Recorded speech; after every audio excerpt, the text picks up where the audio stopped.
有客户说他家空调制热效果不好，肯定是缺氟了，所以说叫我去给他加一下。其实像这种情况不一定，我们去看看再说。这个就这个空调是吧？对，这个空调是个30的。对，你开一下我看看就。啊，开了。这个热度不热，不怎么热是吧？对，900年呀。哦。没有。外机在哪里？就在这个呢。就在这下面。对。哦，在这边。就在这里。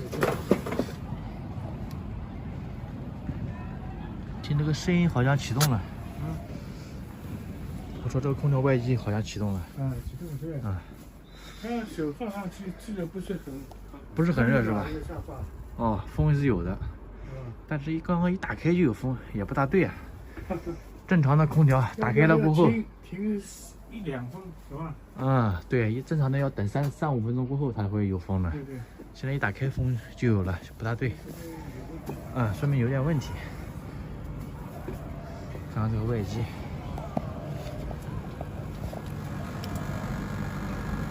风扇都是站着的啊。现在这个热风好像有一点点。这是半年呀。不怎么热啊。晚上起来以后达到16度、17度，达不到。我们有个小孩知道吧？所以要会粘。我现在就不够热了。对的。我这个蒸发器好像也不是很热。现在开的是只有30度啊。对。直接关掉。我们现在把这个壳子直接拆开啊，像这个一般呢都是温控有问题，这个问题比较多啊。插头拔掉，脚有点快。打开了，里面就这样子的啊。这个电脑板部位已经拆开了，像这边有2个温度传感器，这个铜管上面有一个，这个上面有一个，这个就是感知室内温度的，这个就是感知这个铜管的温度的。像这个铜管的温度检测不准确，这个温度传感器坏掉了啊，就会引起这个问题。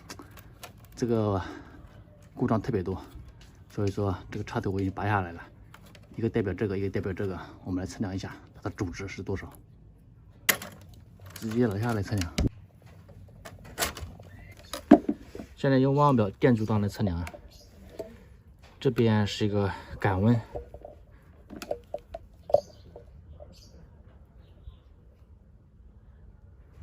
，7000欧。再来测量一下这管温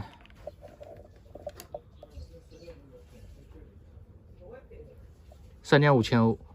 那说明这个主值偏小了，正常的应该跟这个主值差不多啊，达到7点多欧。所以说就是它损坏了。现在我们找一个5000欧的，这个一般的是主值最小的了啊，测量一下。你们看，现在有8000欧左右，说明这个就是可以的，就把这个换上去。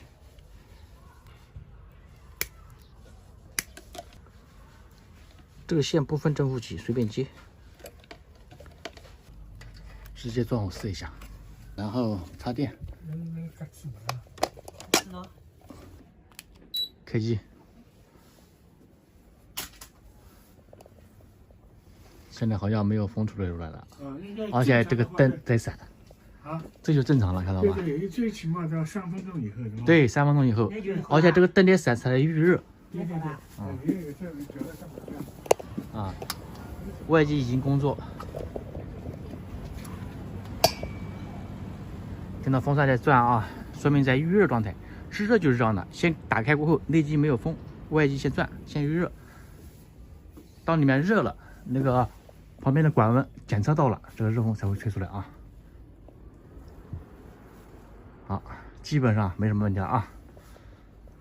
开了大概几分钟了啊，现在这个风吹出来就很热了，是不是吧？对。好，那就这样了啊。